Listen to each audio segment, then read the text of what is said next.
en election law. What I just said was running for mayor is really hard. So I will say that language access is something that's very important to me as an ESL individual. And so for that reason, I think that we need to require language access at every point in DC government, and it cannot just be the phone line. It has to be in-person support at senior centers, healthcare facilities, benefit offices. Language is the thing that allows us to actually thrive because it is a means for communication, whether you're ASL or you're a Spanish speaker, and as mayor, I will champion language access in the city. And the second part is cooperation with immigration enforcement officials must end. In this city, we have a question on our minds. Is data sharing happening between MPD and ICE? And on day one of my administration, I'm going to make sure that kind of cooperation is open, and no agency should be sharing status information. So we have to actually enforce DC's Sanctuary Amendment Act. We have to make sure it actually works. And I think when you have an immigrant mayor, it may actually come in quite handy in that way. So thank you very much for your question, and I hope to serve your community. Thank you.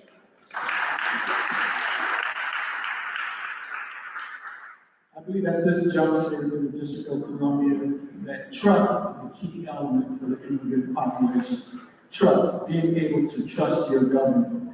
We know what the federal government is all about, but what about the district government? Can our immigrant community trust the district government to do what it can do to provide safety?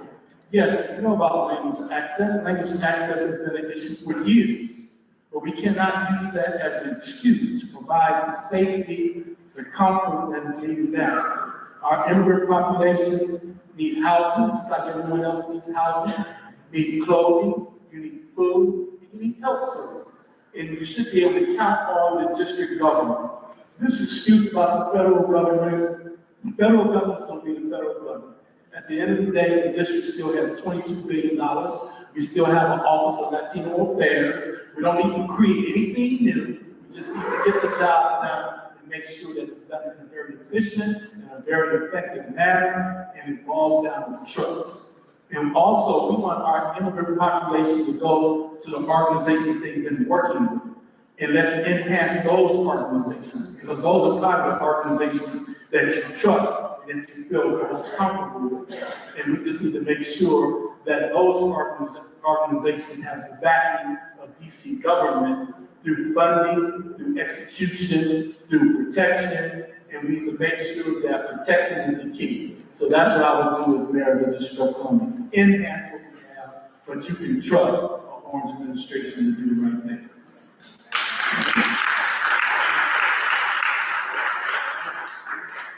Thank you so much. I think there's a few things that we need to make sure we understand. In this election, it is about trust and who do you trust to show up. There are three issues I plan on showing up for our Latino and immigrant community especially. And there are the three issues I've stood up as and done so as council member. First, we need to stand up to this Trump administration and recognize that complying in advance is not a strategy. As council member, I offered legislation to end cooperation with MPD and ICE, and as mayor on day one, I will sign the order to end immigration enforcement between our Metropolitan Police Department.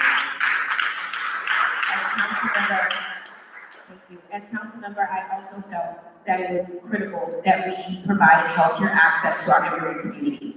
I was absolutely pissed off, and that's the word, pissed off, that they cut the Healthcare Alliance program. That was hundreds of DC families and immigrant communities who lost access to healthcare. So for me, and I fought at the council to restore the funding with revenues that would be realized in the future, which it was, I have fought to make sure that those Healthcare Alliance benefits are restored, and as mayor, I will fully restore our Healthcare Alliance benefits and end the barriers to people renewing their benefits and having access to their healthcare benefits. Lastly, there are a number of laws on the books: sanctuary values, language access. This problem is a management and executive problem, and it starts at the top. So for me, language access, but also sanctuary values are two legislations that I look forward to strengthening and enacting as mayor on day one.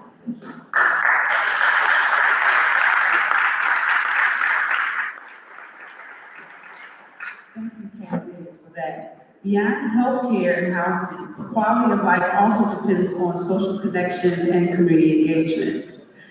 Too many older adults experience isolation and disconnection, which can significantly impact both physical and mental health. So now we're going to go into our question 4, which talks about, we'll focus on civic engagement and isolation. Good evening. Thanks again for being here this evening. My name is Morgan Gottlieb, and I am a member of Northwest Neighbors Village, one of the 14-some villages across DC. I'm also on the board of the DC Village Collaborative that's DC-wide. We all know that DC's older population is going to keep growing, with significant disparities in health outcomes and life expectancy across different neighborhoods in the city. What role do you see for community-based organizations, such as the neighborhood villages, in improving the lives of older DC residents? And how would you better integrate the public, private, and nonprofit players within our aging services ecosystem?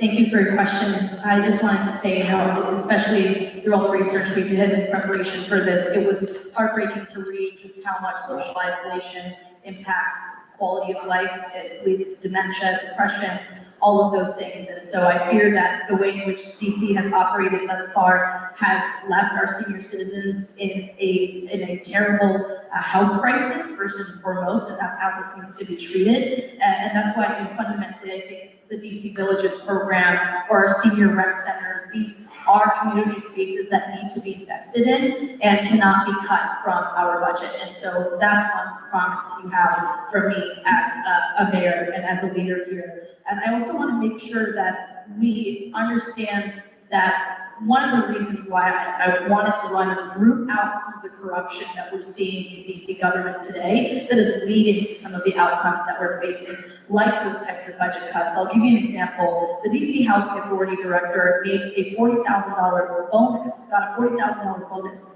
The same year, we had the highest vacancies in affordable housing units in the city. And so I see the same execution problem across the board. So if it's social isolation and DC government decides to promise you more investment in senior rec spaces or expansion of our DC villages or perhaps more community connections, whatever it may be, my fear is if we keep electing the same career politicians, we're going to get the same outcomes, because the fundamental issue here is that we have the wrong people running our government systems. Thank you.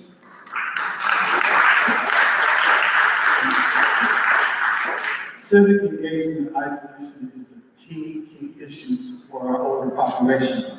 And that's why when I was on the council as a worldwide council member and at-large council member, I engaged our seniors on a regular basis. Having seniors involved in planning for Ward 5, when we were considered one of the worst places to live, look at it today.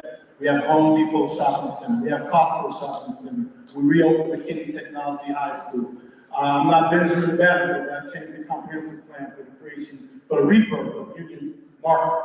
I was also on the co-chair of the North Capitol Metro Station, which served as the basis for the creation of Nova District, and our seniors were involved. Pat McGuire opened up Trinity College to us. Barry Williams and his whole team, they always came to Ward 5, because I was the one that was really interested in making sure that everyone was involved. And they'll tell you, the seniors, I send a bus to them, they have galas, they put on their best dress and come out, they come to my backyard for Mother's Day events, Father's Day events, bring them out to, at that time, Kelly's Nuts Island was open on 12th Street.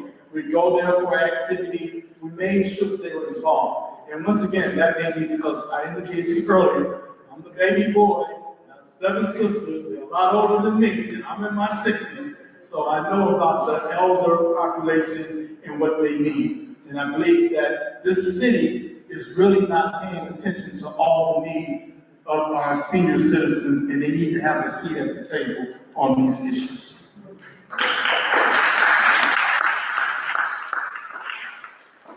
Thank you. So I think we need to meet seniors where they are. That's why when I became board council member, we started the care days, knocking on seniors' doors, no matter when, not just in election time, but throughout the time. And by knocking on senior doors, we were able to give seniors the opportunity to learn about our senior centers and our senior villages. And we are housed at East Rock Creek Village and in Northwest Neighbors. And we have been partners. I want a Department of Aging Community Living that looks at our senior organizations and senior villages as partners in the work. And to not isolate them, but to encourage them, invest in them, and allow them to do the critical relationship building that needs to happen. It was our senior villages during the pandemic that helped my office with getting seniors their prescriptions, that helped going to get groceries for seniors, that helped seniors get to our COVID centers. So we know that community partnership and private partnership with the Department of Aging and Community Living can work and be a real model for how our city improves communication. The other thing I did, the seniors were yelling at me, they were like, you have a newsletter, I put out one every Friday. They said, Councilmember, I don't have email. I said, okay, well, I'll send you text messages. And so I started creating text messages. That was me listening to our seniors, showing up for them where they are. We need to expand our network of senior centers. Ward 3 doesn't have a senior center, it deserves one. We need to expand our senior center opportunities in Ward 7 and 8, just like we do with food access and urgent care. We have to remember that equity and equality are not the same thing, and there are wards in the city who have been left behind from food access, healthcare access, and we need to address those things. And our senior villages are networked to be able to do that. So I want to lean in to our organizations and help you become better as we help our city and our seniors become better. Thank you.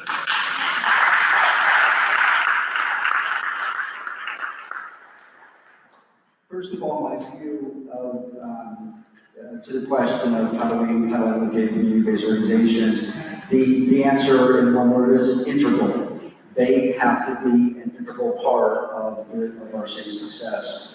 In terms of the number one thing we're going to do is the budget. The mayor proposes the budget, and I've spent the past 30 years both being trained as an officer in the United States military, managing budgets, as well as my business life, and looking at how to be able to use resources, use them effectively, and make sure that the dollars that the district government is spending is actually working for our seniors. That's number one.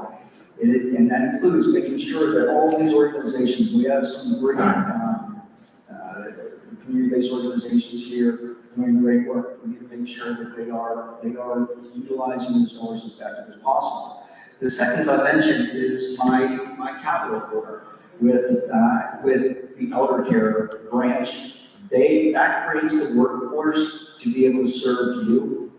And I'm asking for our older population to be able to continue to give back to the community, and as part of that, continue to be engaged and active and a part of our city. And that is being mentors. That is again passing down the knowledge to be able to bring up the next generation as well. Thank you.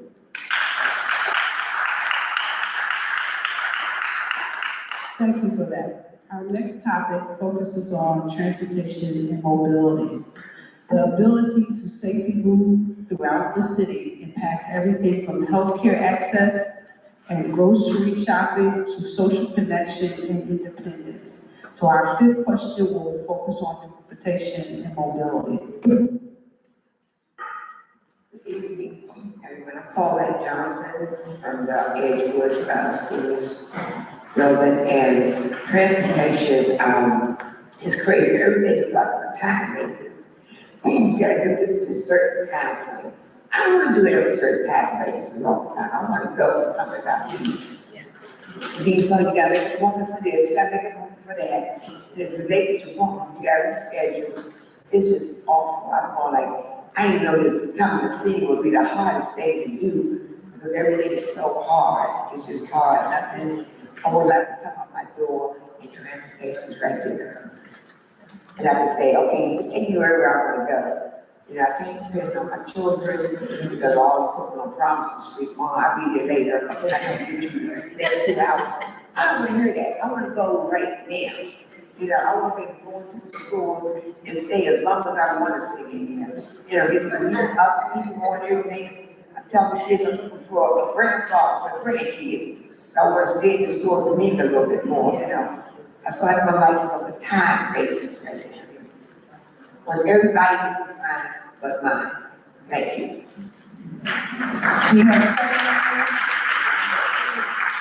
Is there a question? Yes, I would love to see that you all have seniors control their own life, that y'all trying to control it for us, you know? If I make a phone call saying, I'm ready to leave the next 10 minutes, come get me. Although you gotta make an appointment, you should make an appointment 2 hours ago, you know? And then I'm stuck or tired of waiting, or the driver's not real short, like to go to places. I be trying to tell them the shortcuts. Well, go this way, we heard you get there faster. Remember, GPS said you gotta take it this way, you know? You don't want to do this way, you don't want to see this, you know? I say young people think like young people, let seniors think like seniors. You know, we have choices, stop taking our choices away from us. I want to go as I please, and I'm asking y'all to help out more with transportation. You know, I come outside my apartment, with transportation, be right there, you know, all my time. That's all I like to see. So, let me give you a question. Let me give you a question. Got it. What specific investments and policy changes will you make as mayor to ensure that older Washingtonians can get where they want to go? Is that what you're saying? Yes. I got it. How to like the schools, transportation, great. You know, call them like this. Tell them get me down where they walk that way, you know. I should have I get fixed income and have to be paying for metro access one way, $7, coming back to $7. I could have been wanting a new cloud, you know, that money, but no, transportation isn't here there. It's unfair. You know, so listen to us, you know, we got choices, and we want, I know I'll exercise mine. I want to go as I please, not myself. Thank you. So tell me about those specific investments, Brother Orange. I definitely have it, and thank you for the question and the insight. Transportation is clearly is independence, and transportation for our elderly population clearly is a must. If you have appointments to get to, you have to get to dialysis treatment, you have to get to your medical appointment, you want to go and get your groceries. You know, there's just a number of things that you have to do. And I think one of the greatest things that you said, you know, Edgewood is in Wood 5, and you are wearing orange. But I will say that, you know, the thing that you said that young people think like young people and older people think like older people. And I think that is the problem. That's why I have a very serious problem with DDOT. Because on some of these streets, you may have 4 or 5 handicapped individuals that live on that street, but only one of them can get a parking spot. Or when they come and want to take away and put bike lanes right in front of your house, they don't take into consideration that there's seniors on that block, and they need to have access to their car. You know, where are they going to park? They can't walk 2, 3, 4 blocks. And there needs to be a seat at the table. This city, yes, we have a lot of young people here, but we have a lot of people that are aging in place that have been here for a very long time, that have given their blood, sweat, and tears to the District of Columbia. We've come a long way from 1999, when we had jump on status and control board, and a lot of our cities have paved the way for us to be where we are today. And they need a seat at the table to talk about what they need. It's not just young people, it's all of us together, building a village and having a community. Okay, just so that I can make sure that you guys understand the question is, what specific investment and policy changes will you make as mayor to ensure that older Washingtonians can get where they need to go? Yeah. Transportation next to housing and food insecurity is the top issue that I hear from seniors every day. I will work to make transportation accessible, reliable, and affordable with a special attention to our seniors. And we're going to do that in a few ways. First, we are going to expand and simplify access to the connector card and transport EC, including automatic enrollment for seniors who are eligible, and require the agency to reduce barriers to the administrative barriers that occur in trying to get to connector card and get transport DC. We are gonna increase same-day and on-demand transportation, particularly for medical appointments and essential trips. And we're gonna create free transit for residents who are eligible for SNAP, as well as work with MATA to make sure our transit bus stops are accessible to people with mobility issues, and that we have the bus stops and bus lines and lanes that we need in areas that are in need of more bus stops. For example, in our Ward 4 community in Chevy Chase, Barnaby Rose, and Hawthorne, we have a severe bus gap. They took away our bus, and many of our seniors don't have a way to get to Sibley and the other hospitals. And so those are the ways in which I feel that transportation needs to be addressed. I also think we need to use more transportation senior-friendly providers. I remember a time where Seabury was one of our providers. They did an excellent job because their drivers cared about our seniors. They made sure they got to their front door. They made sure they got into their car. They were there for them. And I think we made a mistake by going in-house and not using providers like Seabury, who did an excellent job caring for us.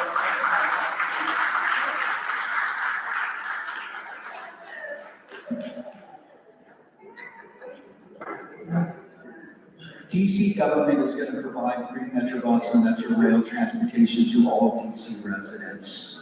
DC government can no longer be a barrier to enjoy your life.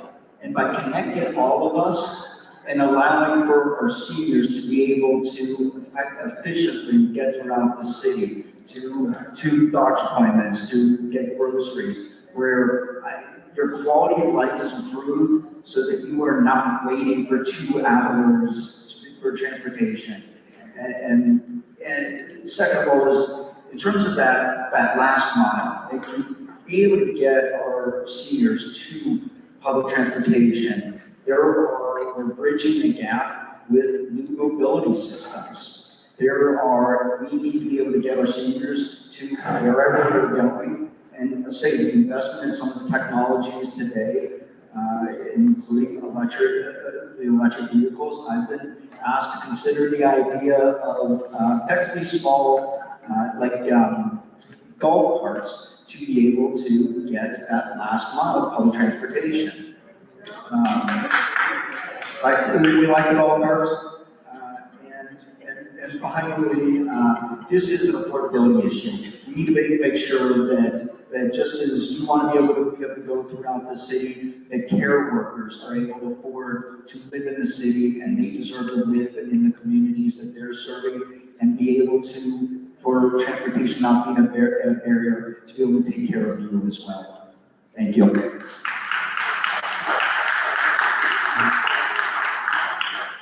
Ms. Johnson, thank you for your question. I really appreciate it. And I will just say, and be honest with you, I'm not a career politician, so I cannot promise you that we are going to be able to fund a new program to make sure that you're picked up exactly at the time that you want. But I will tell you this, my issue with DC government is the way that we do procurement and contracting is so honestly corrupt.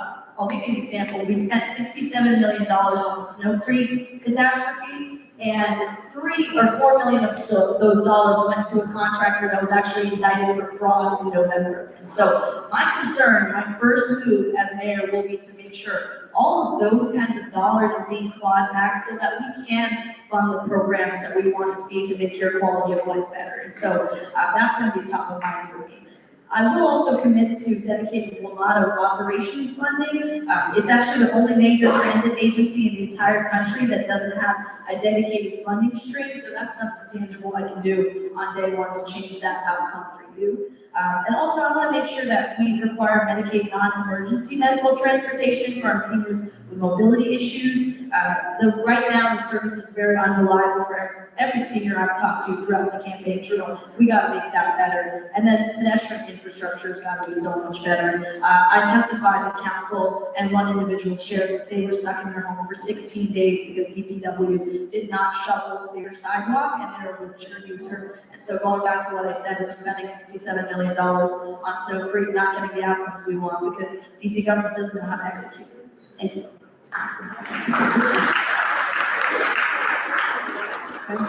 Thank you, Ken, thanks for that. Our next question focuses on the fastest growing public health challenges facing the district, dementia and Alzheimer's disease.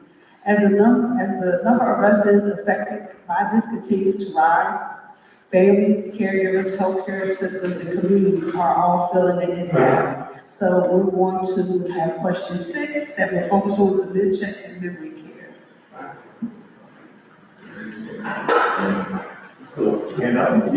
Okay, I didn't. You'd like to be facing that. Okay, all right. My name is Daryl Dix. I'm a proud Washingtonian of 33 years here, and I have Alzheimer's. Sad to say, DC has the highest rate of this disease. If we were a state, we would be at the top, which is the worst place we want to be. There's more than 15,000 people in the district, over 65, and other people like myself who were afflicted before. However, there's some good news. There's a simple blood test available now, and 2 treatments. I'm on one of those, and they're covered by Medicare, which is magic. The growing public health challenge is already a strain on families, on caregivers, and on DC's health care system. I'd like to know from each of you if you could be specific about investments where you would choose to make improvements in early detection, caregiving support, workplace development, community-based services, or something else. Thank you much.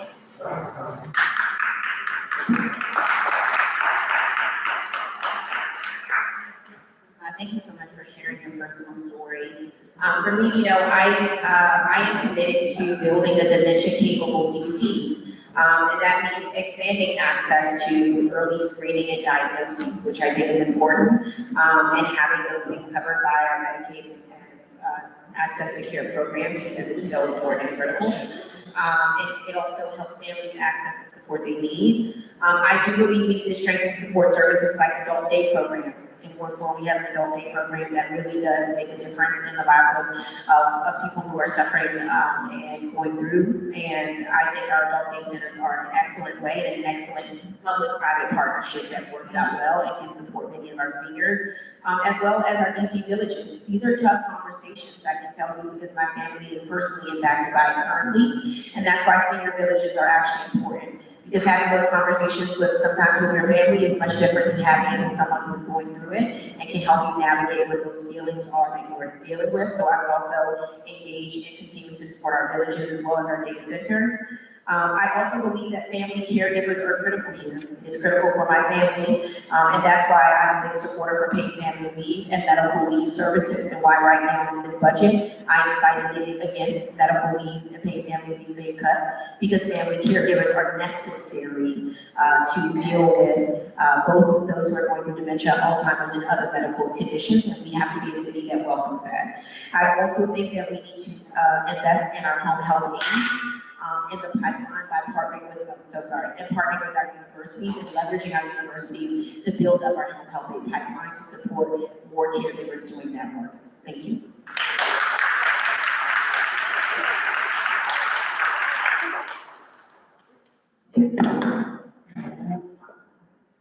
Daryl, I just want to say is I'm going to work every day to ensure that your quality of life that is improved every day. It's the Alzheimer's and dementia is as you know, it's bad. Okay, number one, we're going to invest in prevention. I will make a pitch for the Shingrix vaccine that has been shown clinically to stave off or even prevent dementia. So we need to be investing in vaccinations, and in this case, making sure that we have the right vaccination. Please spell that. Would you spell that word? Shingrix, SHINGRX. I will give it to you. I know I'm limited time. And second of all is we're gonna invest in, medical research here in Washington DC. One of my good friends who were investors with in creating next generation therapeutics, he decided, he lives in DC, he's a medical doctor researcher. He decided to open his business, when he left, public practice, in Maryland, because we make it very, very hard to do business in DC and to be able to create, to be able to bring up new technology companies and new therapeutic companies. Number three is as I mentioned, we're gonna put medical clinics all throughout the city. It's about $150 million upfront cost. And I'm out of time. I can go into more detail about it because I care incredibly deeply about this and how we're going to do it. Thank you.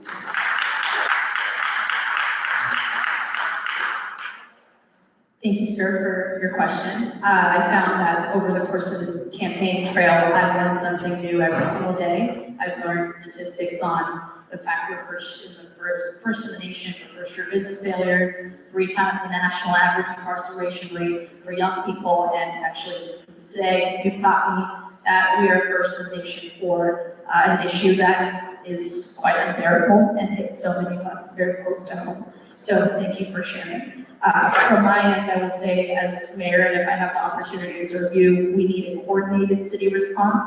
I consider myself a technocrat by nature. By that, I believe that if I don't have the answer to everything, it's about making sure we have the right policy experts, the health professionals advising the mayor and making sure we reach true solutions. And so on that end, early screening embedded in primary care, my colleagues share that, culturally competent care navigation support, training for first responders is something that's really important to me. So city workers who do engage with older adults have the cultural competence to navigate those issues. And then of course the caregiver piece is so meaningful. We know that it's often women of color who end up doing the caregiving in our city, and that kind of labor requires a tax credit that can support those homes. We need to make sure there's a stipend for low-income family caregivers, and we're going to do all of this by expanding the tax base today and making sure we keep businesses in DC so we can fund the research, fund the opportunities to make your life better. So once again, thank you for educating me. Appreciate it.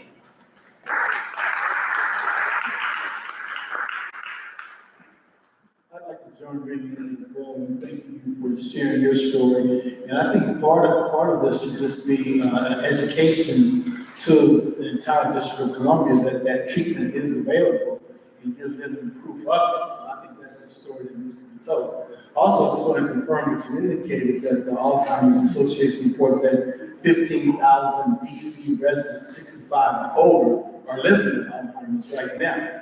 But also it talks about the 15,000 family caregivers that are also part of that equation.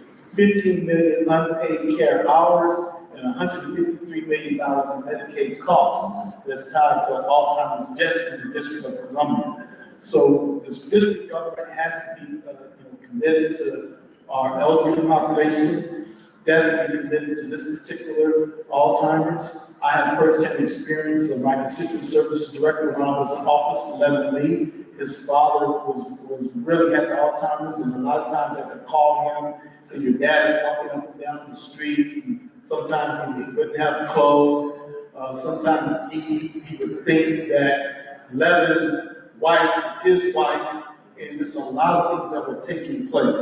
So, we need better training for first responders. Also, there needs to be dementia housing friendly that is set up for folks that are being diagnosed with that. So the district government clearly should play a major role in increased funding, because this is a significant challenge in the District of Columbia. And you're right, we need the nation in terms of our population as Got on track.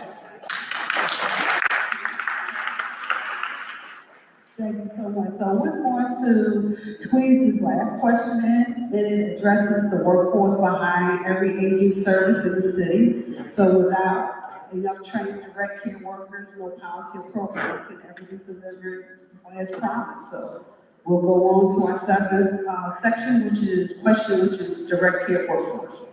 Thank you very much. My name is Susan Sedgwick. And I'm 81 years old, getting older, aging in the city. And I'm a member of Capitol Hill Village and representing the long-term care coalition here today. I think we'd like you to, I want to appreciate the fact that all of you have talked about the need and the importance of caregivers in our city. So by the end of your administration, 1 in 4 DC residents will be over 60. Families are already struggling to find enough trained, certified nursing assistants to care for aging loved ones. What specific steps will you take to rapidly expand and streamline the direct care workforce so families like mine can access the care we need without forcing working family members to leave their jobs?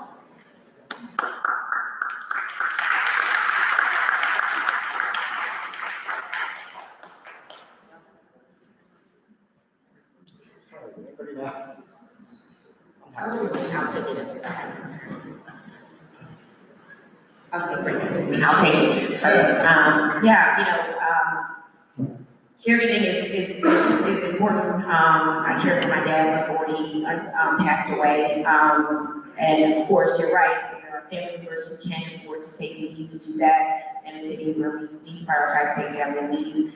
But I've talked about a few things, and one of those things is we need to leverage our universities to build our direct care workforce. But what do I mean by that? Every university in the city has the opportunity to partner with us to create a workforce, not only with our young students, but retirees. Because my mom is a retiree who said, I will step up if someone will train me. I want to do the work to actually be a direct caregiver. It's something she feels passionate about. And so what I want to do is leverage our universities to create a partnership where they can help train people to do the work of direct caregiving, and the city can provide a stipend for their work in doing so. And I think that is one of the ways we can deal with what is a very real pipeline issue. I also think it's an affordability issue that people don't talk about. And many times, coverage is only there for a very small group of people who can get the coverage they need. And so I do think we need to look at what it looks like to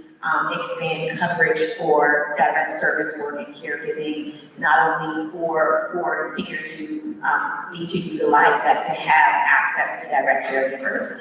So those are the two things I want to do, is increase our pipeline and create and expand services and supports for those who step up to do that work.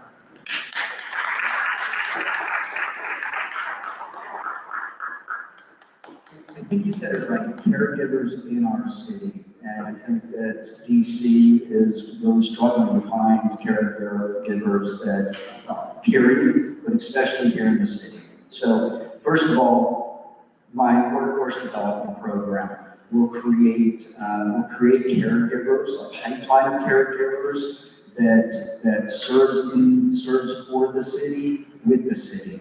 I'll say this is an enormous opportunity for us to be able to transform our workforce and do it organically. We also now have the highest unemployment rate. If we were a state, we'd have the highest unemployment rate in the country. So there is an opportunity for enormous opportunity to create this workforce for providers. We have, as I mentioned, an elder care branch. We also have a medical services branch, which will address nurses, all caregivers, and mental health workers as well, mental health professionals, because I think that it is incredibly important that we are addressing the mental health of DC residents, and specifically with our population. I've seen this with my dad, where without receiving the correct care, it doesn't even recognize what he needs. And I think that being together and have the resources to be able to identify that is incredibly important. Thank you.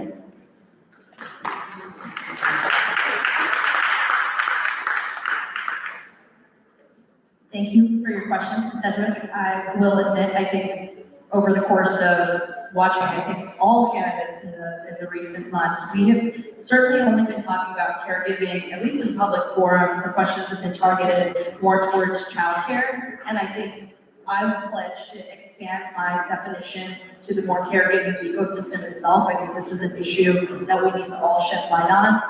That's just something that I was thinking about as you were speaking, as everyone else was speaking, talking about this more openly, because yes, we have a very large pipeline issue, but I think it needs to also be a part of the public discourse that we are lacking in the providers. Because when I talk about childcare providers, I can quickly say that, we're not able to open this childcare facility on the second floor, but we simply don't even have the dialogue I think today on caregiving from this perspective.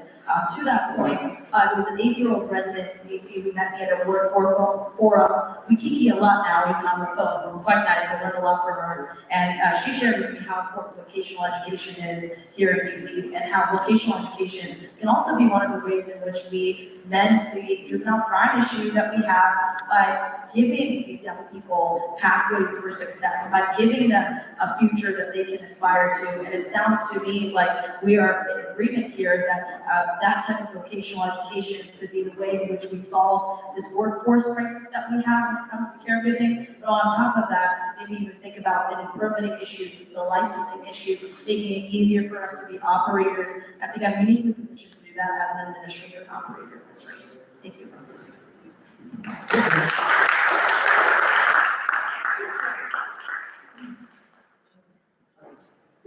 Any family that has older siblings or parents who have gone through this process, you know that quality direct care workforce is like infrastructure. It's the infrastructure of aging in place. You need to have quality care. So quality care requires quality jobs. And in the Orange administration, we are going to address that head on. We need to make sure, one, that we are paying these folks good wages so they can be here to provide the care that is necessary. It's one thing to recruit, but it's to recruit and retain. And we have to give them decent wages to make sure that they are present. Direct care workers are the backbone of aging in place. And there's one thing that I will address as mayor of the District of Columbia, right off the top: paid family leave. We pay paid family leave to Maryland and Virginia residents that work in the District of Columbia, but they don't do it for us. Anyone that is a DC resident working in Maryland, we don't get paid family leave. Or if you're working in Virginia, you don't get paid family leave. And we tax DC residents, DC businesses, to pay for them, and they don't pay for us. And those 12 weeks, we need those 12 weeks to make sure that we can be there for our loved ones as well. So direct care, we know that the daily tax, bathing, dressing, eating, mobility, errands, appointments, all derived from having that care. And the Orange administration will address those issues and hit them head on. And I just want to say to you, ma'am, 81 years old, you are looking fabulous. We can give her a round of applause. Whatever you're doing, you are 81 well. Well, hold on to that mic, and we're getting ready to go to our Thunderbolt session for 60 seconds. We can give you a final remarks. But before that, I want to make sure that I thank all the candidates for your thoughtful responses this evening. Tonight's discussion highlights the reality that aging policy is not a single issue. It touches housing, transportation, healthcare, caregiving, economic security, and the overall well-being of our communities. So now we're moving into our closing statements. Each candidate will have 60 seconds for final remarks. To start with Ms. Moore. Okay, well, first of all, I just want to say thank you to everyone for being engaged in this topic here today. This is a topic that is of germane importance, and it's something that the city itself must get on top of. We must have our aging population at the table, the policy, the direction that we're going. Because right now, it's my view that our elderly population does not have a seat at the table. It's just the young folks are at the table, and they're making policies that address them, but we need to make policies that address everyone that's here in the District of Columbia. I was here in the bad times. I was here when we had a control board. We had junk bond status. We were scared of Y2K, $518 million deficit. But in those 8 years, we wiped it all out in the Williams administration. And every administration has something good about it. The Williams administration, the Gray administration, the Kelly administration, the Bowser administration, the Fitzy administration. But I don't want to throw the baby out with the bathwater. I want to improve what we have. DC is a great place, and it can be better with all of us working together. Thank you so much for having me here.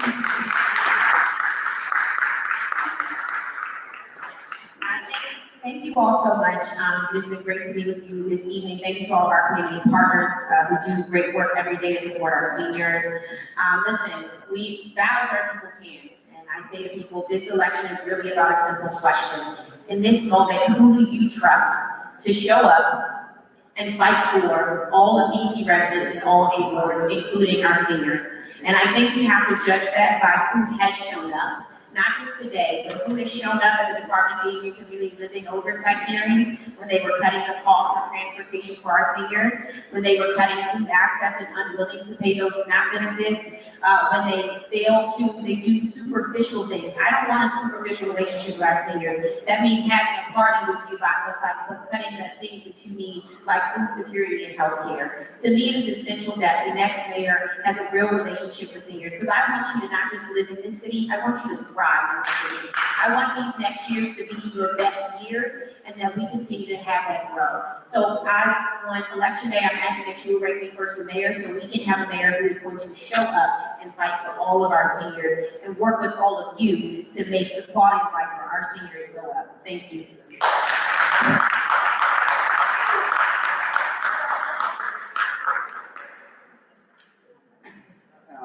First of all, thank you all very, very much for being here today. It means you're engaged and care. I am running because I believe that we are all connected as people, as human beings, and that we have a responsibility for one another. How we do it, though, is by bringing us all together, bringing all communities together to be able to support one another. I've spent my life building in the city, and that includes building connections and communities. I will now use my expertise and skills to be able to serve you. I want to serve you and to improve your life. I'm asking for your number 1 ranking when you go to the ballot. You should have already received your mail-in ballots. Early in-person voting starts June 8th, it ends June 14th, and the election is June 16th. And I appreciate it. I appreciate each of you. Thank you.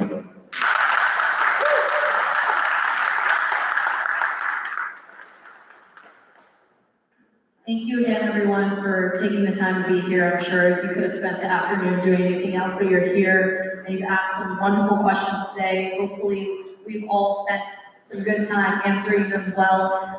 My main hope after this is that the conversation continues. I'll be sticking around for a little while. I would love to get your phone numbers, meet you where you are. That's one of the best things that has happened out of this race, is building even more relationships with our community members. Hopefully you saw today that I deeply, deeply care about our community. I deeply care about DC. I never planned to run for office. This is not something that I wanted to do, but I have been so fed up by the fact DC government is failing on its municipal promises to all of you. And everything from the way that our 311 system works to 911 has not been serving you, our city infrastructure, the senior recreational centers. There are many examples of how DC government has failed us, and it's time for someone new. It's time for someone to make sure we clean up the existing system we have, and I really hope I can earn your vote or a rank on your ballot this election. Thank you so much for having me, and I hope to chat with you after. Thank you.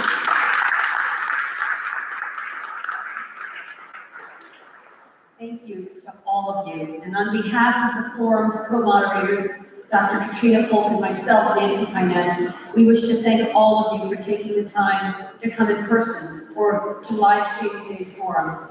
We are grateful for your interest and your enthusiasm.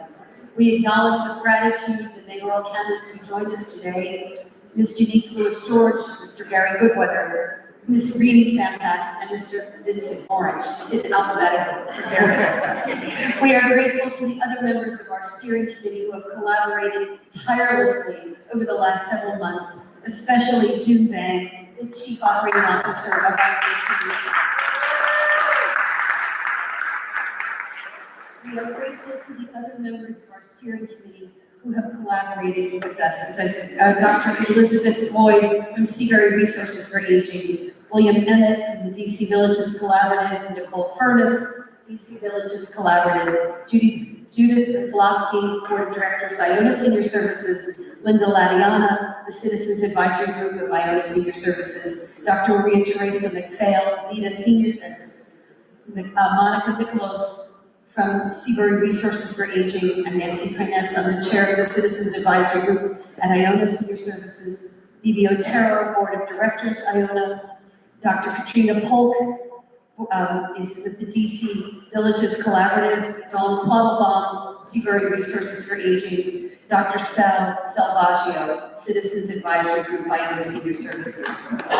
Our community partners, especially the Citizens Advisory Group of Iona, when the dream of a candidates forum was born, the Long-Term Care Coalition, the DC Villages Collaborative, Seabury Resources for Aging, and Vita Senior Centers. We appreciate the DC residents who pose such thoughtful questions to the mayoral candidates, and we are grateful to the staff of Grow Democracy DC for conducting the informal session on ranked choice voting. Thank you to Vita Senior Centers for enabling language access for the Latino seniors who joined us today, and heartfelt thanks to Byron and his team at First Congregational United Church of Christ, where we're meeting today, our AV team, the timekeeper, and everyone who joined us this evening. The future of Washington, D.C. must include a vision where residents can age with dignity, connection, safety, and the opportunity exists in every ward of our city. Please exercise your right to vote. Thank you.